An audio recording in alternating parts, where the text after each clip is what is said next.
누군가에게 말하기가 정말 두렵지만 큰 용기를 내게 되었네요. 저는 대부분 이름만 들으면 아실 정도의 해외 기업인 대기업에서 근무 중입니다. 그리고 이제는 남남이 되어버린 헤어진 전 아내와 결혼한 지 7년 정도가 지났을 무렵이었습니다. 누군가가 들으면 흔하디 흔한 이혼 스토리라서 관심이 없을 수도 있겠지만 제게는 살아오면서 처음 겪어보는 기가 막힌 사연이기도 하고 많은 분들에게 지금 제가 처한 상황을 어떻게 해결해야 하나 여쭤보고 싶어서 이렇게 사연을 보내게 되었습니다. 일단 각설하고 결론부터 먼저 말씀을 드릴게요. 한때 제 아내였던 그 여자는 저와 평생을 함께 해오던 친한 친구와 눈이 맞게 되었고 저는 분노 반 두근거림 반으로 그 친구였던 놈의 아내와 만나고 있는 상황입니다. 한마디로 지금은 서로가 배우자를 바꿔서 생활을 하고 있는 거죠. 아마도 지금으로부터 4개월 전쯤이었을 겁니다. 아내와 결혼한 지도 어느덧 7년이라는 시간이 되었기에 평생 동안 함께할 사람이라고 믿고 살아왔습니다. 그런데 그런 여자가 제 친구와 바람이 났더라고요. 저와 아내는 맞벌이를 하고 있었는데 지금 생각해보면 아내는 언제부턴가 잦은 회식으로 새벽이 다 되어서 들어오는 일도 많아졌었고 밖에서 저녁을 먹고 퇴근하는 일이 점점 많아지길래 살짝 이상하긴 했었습니다. 하지만 제가 워낙 성격이 사람을 잘 믿는 성격이기도 하고 그렇게 뒤통수를 맞을 줄은 전혀 예상조차 못했던 게 화근이었죠. 심지어 아내는 조금 늦게 들어오거나 밥을 먹고 들어오는 걸 제외하고는 퇴근 후의 집안일도 평상시와 다름없이 문제가 없었고 저와의 사이도 연애 시절과 다를 바 없이 저희는 다정하고 부부관계에도 별다른 이상이 전혀 없었습니다. 솔직히 지금 생각해보면 고작 그렇게 평범했다는 이유만으로 제 아내를 너무 단순하게 생각하고 많이 믿었던 제가 바보였네요. 하지만 저도 생각이란 게 있는 사람이다 보니 그런 믿음 속에서도 시간이 점점 갈수록 의심이 생겨나기 시작했습니다. 왜냐하면 날이 가면 갈수록 아내의 행동이 달라졌거든요. 처음에는 늦게 오는 문제들에 대해서도 깊게 생각하지 않았는데 아내의 수상한 행동은 날이 갈수록 심해졌습니다. 함께 TV를 보다가도 전화가 오면 갑자기 밖으로 급히 나가서 받고 온다든지 카톡이 오면 제가 못 보게 하려는 듯 약간은 몸을 돌려서 제가 못 보게 본다든지 말이죠. 그때부터는 별의별 생각을 다 했던 것 같습니다. 아내가 만약 진짜로 바람을 피고 있는 거라면 어떻게 해야 하지? 만약 진짜 그런 일이 있다면 평생을 함께 할 거라고 믿고 있었는데 앞으로 나는 어떻게 살아야 하지? 그리고 이런 생각들이 들면서부터 알 수 없는 분노 같은 감정에 심장도 두근거리고 얼굴도 빨개지더라고요. 그래서 도저히 이렇게 의심을 갖고 살아갈 수는 없다고 생각을 했고 제발 아니기를 바라는 간절한 마음으로 아내의 뒤를 몰래 캐내기 시작했습니다. 제 아내의 고집이 세고 성격이 센 사람이라 다른 사람이 보면 완벽주의자로 보는 사람도 많았지만 사실 알고 보면 꼼꼼하지 못한 구석들이 많이 있는 여자였죠. 그래서 저는 회사에 반차를 내고 아내가 없는 시간에 일찍 집에 들어와서 아내가 쓰는 노트북을 몰래 켜봤습니다. 저와 아내는 각자의 노트북을 사용하고 있었고 비밀번호도 걸어둔 상태였었죠. 하지만 아내가 쓰는 다이어리를 뒤져보니 노트북 비밀번호가 있더라고요. 결국 아내의 노트북 비밀번호를 풀고 로그인해서 폴더도 살펴보고 인터넷도 들어가 보니 눈이 뒤집혀버리는 것 같았습니다. 정말 상상조차 못해봤을 만큼 충격적인 것들이 한두 개가 아니었던 거죠. 인터넷을 사용했던 인터넷 기록을 보고 찾아가 봤더니 바람을 피울 때 걸리지 않는 방법 이런 걸 검색해봤던 흔적이 있었고 여행을 갔다 오려고 펜션을 알아보는 둥 정말 머리가 어질어질해지더라고요. 그리고 아내가 하고 있던 SNS에 들어가 보니 자동으로 로그인 설정이 되어 있더라고요. 들어가서 사진첩을 눌러봤더니 비공개로 설정되어 있는 사진이 있었는데 어떤 남자와 다정하게 포옹을 하고 있는 사진들과 입맞춤을 하고 있는 사진 등 누가 봐도 연인 사이라고 볼 수밖에 없는 사진들이 한가득 있더군요. 근데 더 충격적인 게 뭐겠습니까? 앞서 말씀드렸듯이 아내와 부둥켜 안고 있는 그 남자란 인간의 사진을 보니 바로 제 친구였었던 놈의 사진이었던 거죠. 제 인생에 있어서 가장 가까웠던 두 사람이 진심을 다해서 믿어왔던 그것들이 인간이라면 어떻게 이럴 수가 있는 건가 싶었습니다. 정말 믿는 도끼에 발등 찍힌다는 게 이런 심정이겠구나 싶었죠.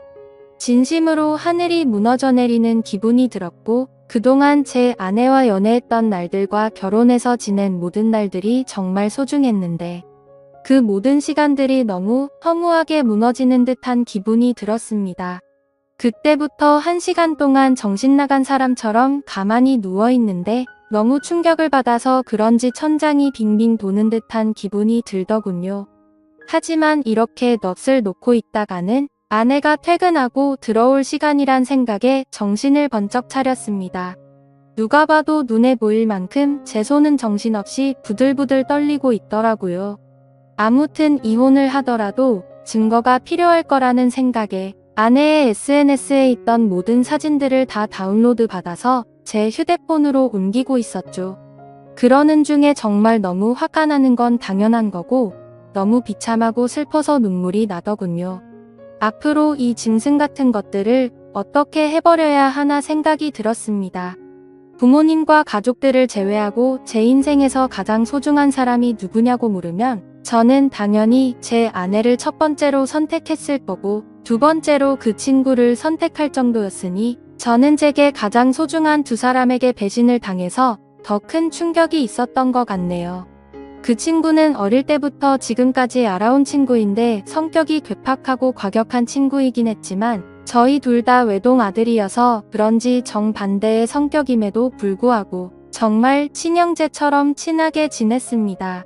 그래서 형제 같은 마음에 아내와 결혼 전 연애할 때도 종종 그 친구를 불러서 같이 논 적도 많았었죠. 심지어 그 친구의 여자친구와도 같이 넷이서 커플끼리 여행을 간 적도 있을 정도로 허물이 없는 사이였습니다. 그만큼 친형제처럼 깊은 우정이라고 생각하고 살아왔는데 친구의 아내를 만나는 걸 보면 그건 저 혼자만의 착각이었던 거죠. 아무튼 그 충격 속에서도 이것들을 어떻게 해야 하나 고민을 했습니다. 하지만 쉽게 어떻게 해야 할지 판단이 제대로 서지를 않더군요. 그래서 조금 더 고민을 해보기로 했고 저녁에 아내가 퇴근하고 들어왔길래 저는 은근슬쩍 아내를 떠봤습니다. 물론 제 친구의 이야기도 함께 꺼내보면서 말이죠. 친구의 이름을 말하면서 안 본 지 꽤 오래된 것 같은데 주말에 우리 집에 불러서 같이 밥이나 먹을까 물어봤죠. 그러자 아내는 나도 그럴까 생각했는데 오랜만에 다 같이 보내면 재밌겠다며 자연스럽게 웃으면서 말을 하더군요. 진짜 그 웃음을 보자마자 정말 인간이 맞나 싶을 정도로 뻔뻔한 그 자체더군요. 그러던 중 일단은 그 친구놈의 아내에게도 제가 알게 된 모든 사실을 말해주고 같이 방법을 찾으려고 연락을 했습니다. 솔직히 이 사건의 피해자가 저 혼자만이 아니었고 그 나쁜 놈의 아내도 선량한 피해자였으니 이 사실을 말해주지 않는 건 잘못된 거라고 생각이 들었기도 했죠. 그놈의 아내도 결혼하기 전에 연애하던 시절부터 봐왔으니까 오랫동안 알고 지낸 사이였습니다. 솔직히 그녀는 처음 봤을 때부터 미모며 성격이며 어떻게 보면 제 전아내보다도 더 끌렸던 여자였습니다. 아내는 고집세고 이기적인 반면 이 여자는 수줍음이 많고 항상 조용조용한 성격에 다른 사람들을 배려해주는 모습이 인상 깊었고 여성스럽구나 생각이 들었죠. 하지만 그에 반해 제 전아내는 성격이 세고 털털한 성격이라 남들을 챙기기보단 알아서 하겠지 이런 스타일이었죠. 한마디로 제 전아내의 스타일을 말하자면 여장부 같은 그런 느낌이었습니다. 아무튼 여리고 착했던 그녀였기에 처음 이 모든 사실들을 말해주려고 만났을 때도 차마 쉽게 입이 떨어지지가 않더라고요. 하지만 저도 그렇고 그녀도 마찬가지로 이렇게 바보같이 뒤에서 당하고 있을 수는 없었기에 저는 용기를 내서 말을 해주었습니다. 그런데 아니나 다를까 제가 이 모든 사실을 말을 해주자마자 그게 진짜냐며 말을 더듬더니 곧장 눈물이 글썽이더군요. 저는 결국 아내 노트북에서 옮겨두었던 증거 사진들을 보여주니까 그녀는 곧바로 고개를 숙인 채로 눈물을 흘리면서 아무런 말도 못하더라고요. 소리를 참으면서 울고 있던 그녀에게 말했습니다.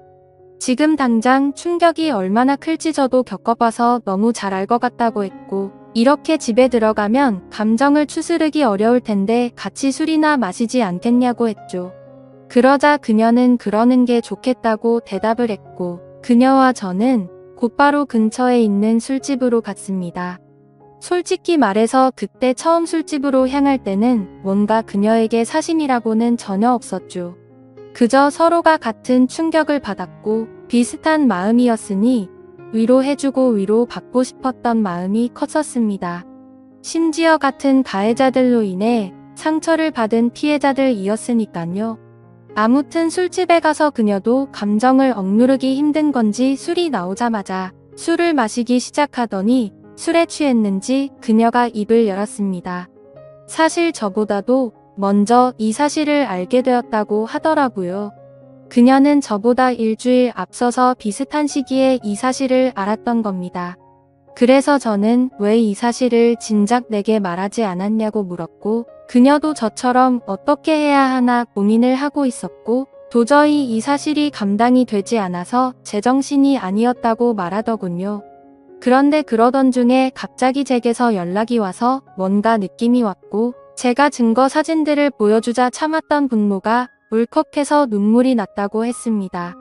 그렇게 저희는 한참을 이야기를 나누었고 조금씩 술에 취해갔습니다. 그러다 저는 담배를 한 대 피려고 밖에 나갔다 들어오는데 저희가 앉아있던 테이블에서 그녀는 또 고개를 숙인 채로 울고 있더라고요. 멀리서 그 모습을 보고 있으니 너무 애잔한 마음도 들었고, 저렇게 예쁜 여자를 두고 제 아내 같은 여자와 바람을 폈던 그 몸이 도무지 이해가 가지 않았습니다. 아무튼 그녀가 가여워 보여서인지 술에 취해서인지 저도 모르게 그녀 옆으로 나란히 앉게 되었고, 울고 있는 그녀의 어깨를 토닥여주며 괜찮아질 거고 더 좋은 사람 만날 거라고 위로해 주었죠. 그렇게 그 상태로 그녀와 저는 나란히 옆으로 앉아서 계속해서 술을 더 마셨고, 그녀를 바라보는데 심장이 두근거리더니 점점 더 그녀의 모습에 빠져들고 말았습니다. 누군가 본다면 그저 복수하려고 그놈의 아내를 꼬시려고 했나 싶기도 하겠지만 그건 절대 아니었습니다. 그녀도 제 마음을 알았는지 옆에 앉았을 때도 어깨를 토닥여줄 때도 싫은 내색은 보이지 않다고 생각을 했습니다. 그래서 저도 술기운에 용기를 내서 처음에는 어깨를 토닥여 주다가 손을 잡았는데 그녀도 가만히 있더라고요. 그렇게 술자리를 끝마치고 그 자리에서 일어나서 그녀를 집까지 데려다 줬습니다. 그리고 그녀에게 솔직한 제 마음을 말했죠.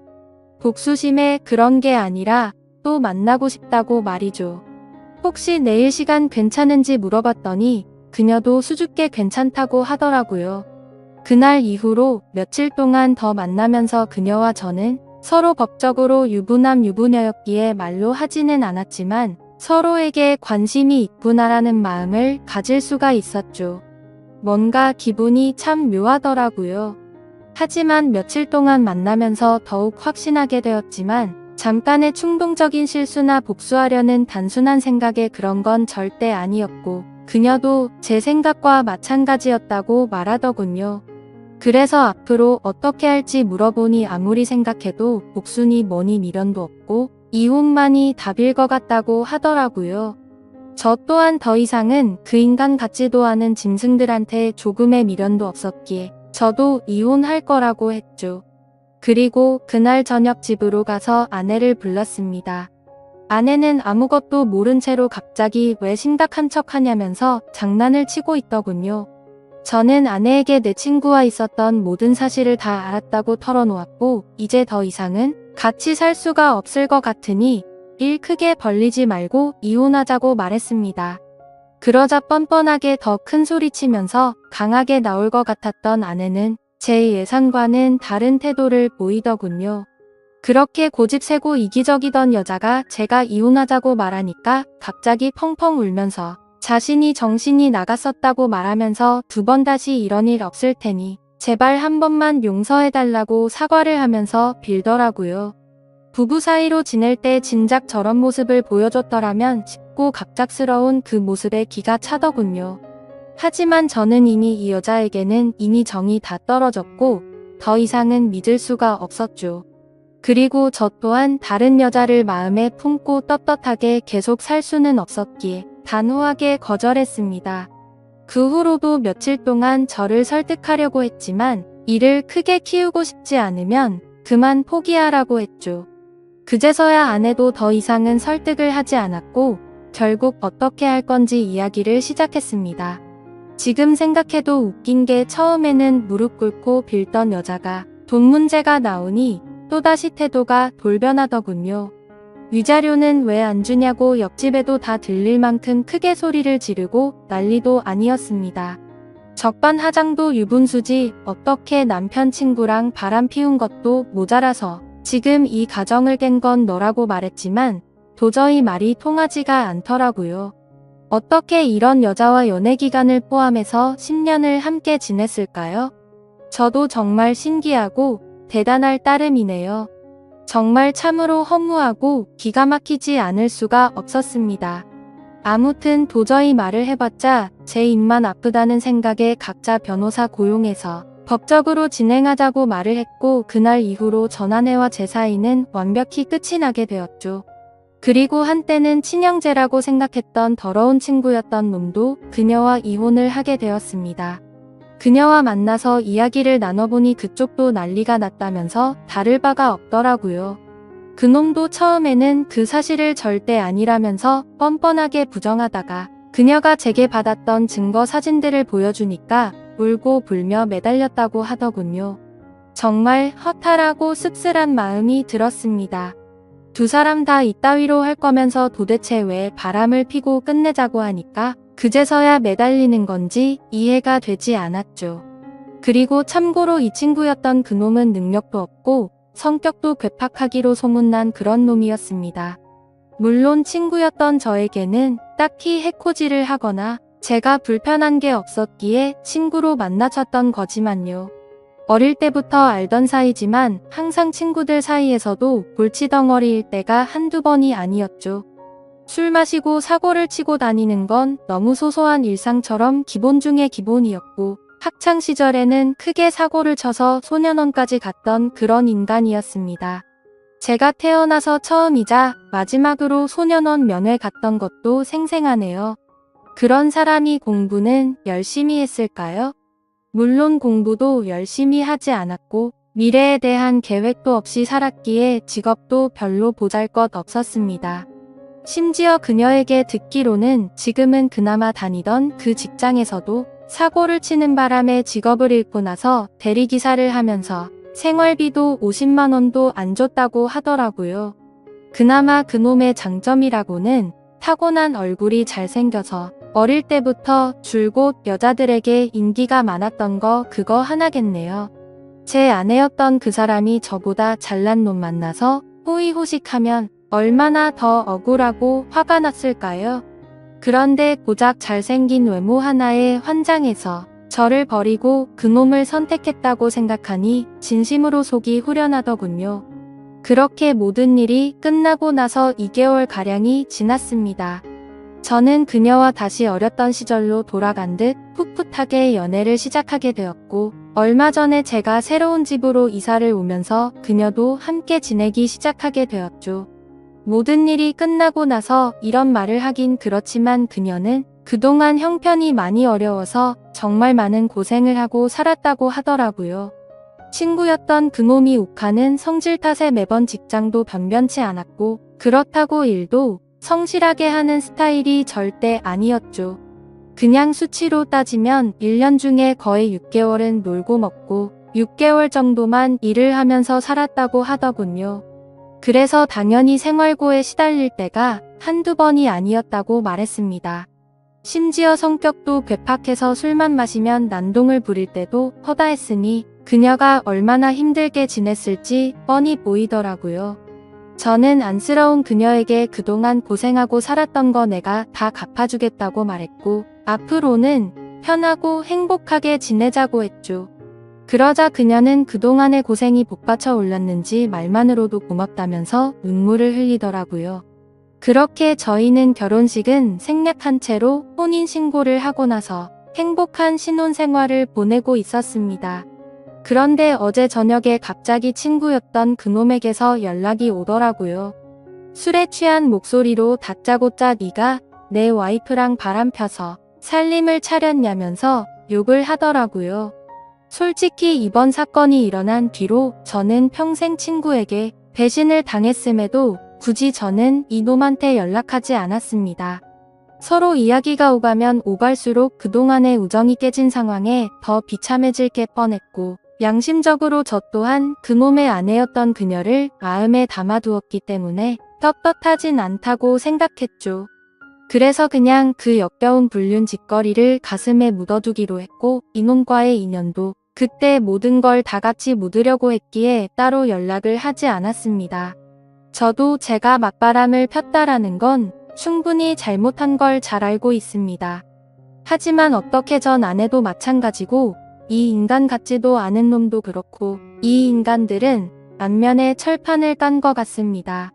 제가 그녀와 혼인 신고를 하고 같이 지내는 걸 어떻게 알았는지 알고 보니 제가 이놈 말고도 친한 친구가 한 명 더 있는데 그 친구는 지금까지 있었던 일에 대해서 모든 걸 다 알고 있습니다. 당연히 그 친구는 제가 먼저 잘못하지 않았던 걸 알았기에 저의 편을 들면서도 잘못된 만남에 대해서는 지적도 해주고 항상 공평하게 얘기를 해줬습니다. 그럼에도 전 아내와 제 친구였던 놈이 바람을 핀 걸 알게 된 이후로 이 친구도 바람을 폈던 그놈과는 연락을 안 하고 지낸다고 하더라고요. 그러던 중 우연치 않게 술을 마시다 같은 술집에서 만나게 돼서 자연스럽게 합석을 하게 됐고, 술에 취해서 제가 그녀와 만난다는 사실을 실수로 말을 하게 됐다고 하더군요. 그 친구는 제게 정말 죽을 죄를 졌다면서 미안하다고 하더라고요. 그 이야기를 듣고 나서 이 친구를 원망하지는 않았습니다. 굳이 하지 않아도 될 말을 한 건 맞지만 있는 사실 그대로를 말한 거니까 미워할 마음도 없었고 원망하지도 않았습니다. 아니 오히려 그때는 이놈도 알게 돼서 차라리 속이 편했던 것도 있었던 것 같네요. 그런데 아무리 그래도 이렇게 본인의 잘못은 버튼 한 번으로 삭제라도 한 듯이 아무렇지 않게 말하는데 저는 순간 열받아서 욕으로 되받아 칠 뻔했지만 침착하고 말했습니다. 뭔가 착각하는 것 같은데 바람을 먼저 핀 건 너 아니냐고 했더니 아니나 다를까 또 말도 안 되는 소리를 일관하더라고요. 다른 건 궁금하지도 않고 설명도 다 필요 없고 합의금으로 당장 1,000만 원을 입금하라고 하더군요. 아무리 상식이 없는 인간일지라도 지가 먼저 바람 펴서 가정들 다 깨놓고 이따위로 뻔뻔하게 나오는 걸 보니까 왜 이런 인간이랑 한평생을 연락을 주고 받았을까 후회만 남더라고요. 그리고 심지어 돈을 요구하고 있는 게 더 기가 막힌 게 뭔지 아시나요? 이 친구가 어릴 때 사고를 많이 치고 다녔던 건 앞서 말했듯이 아실 테고, 그래서 급하게 돈이 필요하다고 해서 빌려준 게 한두 번이 아니었습니다. 그때는 저도 학생의 신분이라 부모님께 말해서까지 도와줬었죠. 그리고 제가 남들보다 월급을 많이 받아서 여유로웠기에 그놈은 걸핏하면 제게 도움을 요청했었습니다. 제가 돈에 대한 욕심이나 생각이 크지 않기도 했고 제겐 너무 절친한 친구였기에 받을 생각 없이 빌려주고는 했는데 아마도 그 모든 돈을 합치면 몇 천만 원은 가뿐히 넘어가지 않을까 싶네요. 그 돈도 다시 받고자 하면 못 받는 것도 아니겠지만 애초에 제가 받으려는 생각 없이 줬던 거고 그걸 증빙하려면 너무 복잡해지니 그냥 넘어가려고 했었습니다. 이 글을 쓰면서 지난날을 생각하니 그만큼 믿었는데 이런 상황이 됐다는 게 참 비참하네요. 아무튼 저도 너무 화가 나서 그동안 내가 빌려준 건 어떻게 갚을 생각이냐고 말했더니 그건 네가 나한테 안 갚아도 되는 돈이라고 해놓고 무슨 말도 안 되는 소리를 하냐고 하더군요. 당연히 그놈이 저에게 도움을 부탁할 때는 매번 빌려달라고 하고 금방 갚는다고 했었죠. 하지만 그놈의 형편을 잘 알고 있었고 굳이 돈으로 인해 우정이 상하기가 싫었었기에 한 번은 술을 마시다가 지나가는 말로 제가 돈 다시 받을 생각으로 빌려준 게 아니라는 말을 했는데 그걸 너무나 당연하다는 듯 안 갚아도 되는 돈이구나라고 생각하고 있는 것 같더군요. 그냥 저는 이따위 인간이랑 말을 계속해서 섞어봤자 저만 더 열이 받을 것 같았습니다. 그래서 그냥 지금까지 빌려준 거 불쌍한 사람 도와줬다고 생각할 테니 앞으로는 엉뚱한 소리 하지 말라고 했고 너 같은 놈한테 더 이상은 10원도 줄 마음이 없으니 그렇게 당당하면 법적으로 고소하라고 말하고는 그냥 전화를 끊어버렸습니다. 그러자 부재중만 수십 통이 쌓일 정도로 계속해서 전화를 해대는데 이런 모습만 봐도 이 인간 같지도 않은 놈이 어떤 인간인지 대충이나마 짐작이 가실 거라 생각합니다. 심지어 이혼을 하고 나서 들은 이야기인데 주변 사람들이 말하기로는 전 아내는 이혼을 하고 나서 그놈과 같이 곧바로 살림을 차렸었다고 하더군요. 처음에는 곧바로 결혼하고 평생 같이 지낼 것처럼 굴더니 결국에는 1개월도 못 버티고 전 아내가 몰래 도망을 갔다고 하더라고요. 제가 알던 그 고집세고 이기적이던 여자가 어떻게 그럴 수가 있나 싶어서 의아할 정도였죠. 그만큼 그놈의 괴팍한 성격이 너무나 심각했던 겁니다. 그러니 그 여장부 같은 여자가 두 손 두 발 다 들고 도망갔겠지 싶더군요. 그런데 그런 생각을 하고 있으니 그런 인간을 그동안 버텨냈던 지금의 제 아내가 너무 안쓰럽고 측은해 보이더라고요. 사실 저희도 남들에게 떳떳할 수가 없는 그런 사이인 거 정말 잘 알지만 지금 와서 생각해보면 그 두 인간이 바람을 폈기 때문에 이 상황까지 왔고 지금은 그동안 느껴보지 못한 행복함으로 하루하루를 지내고 있어서 오히려 더 행복할 따름이죠. 그녀도 처음에 봤을 때는 웃는 모습을 보기 어려웠는데 지금은 미소가 늘어나기 시작했고요. 지금 이 글을 쓰는 와중에도 그 못된 놈에게서 문자가 계속 오네요. 오늘까지 입금하지 않으면 바로 고소하겠다고 하는데 참 배운 게 없어서 그런 건지 자신이 떼를 쓰고 협박하면 법이 본인 마음대로 움직이는지 아는 것 같네요. 아무튼 그녀에게도 연락이 올 것 같아서 그녀의 폰으로는 이미 번호 차단을 해둔 상태이고 이미 법적으로 이혼한 관계고 전혀 신경 쓸 거 없으니 절대 겁먹지 말라고 말해줬습니다. 하지만 그녀는 그동안 이놈을 겪어왔기에 너무 걱정되는지 손이 다 떨리더라고요. 제가 이 사연을 적은 이유도 사실 이놈의 행동이 걱정이 되어서기도 합니다. 이 친구였던 놈 말이 안 통하는 괴팍한 성격이라 물불 가리지 못하고 저희에게 해코지를 할까봐 걱정이 됩니다. 그리고 어제 통화로 너네 그따위로 행복하게 살게 놔둘 것 같냐면서 협박까지 하더라고요. 정말 난감한 상황이라 법도 법이지만 이런 협박을 받고 살기엔 저보다도 그녀가 더 걱정이 됩니다. 그래서 그냥 1000만 원을 입금해줘버릴까 생각도 들고 있고요. 비록 지금은 떳떳한 거 전혀 없는 거 저도 정말 잘 압니다. 제가 이렇게 얘기해도 어떤 분들은 그래봤자 맞바람 핀 잘못된 놈이라고 하시는 분들도 계실 거라는 생각도 들고요. 부디 욕보다는 이 정신나간 인간에 대해서 어떻게 대처해야 할지 좋은 말씀을 해주시길 부탁드립니다. 끝으로 저도 그녀도 평범하게 만났으면 더 좋았겠지만 지금은 더할 나위 없이 행복합니다. 감사합니다.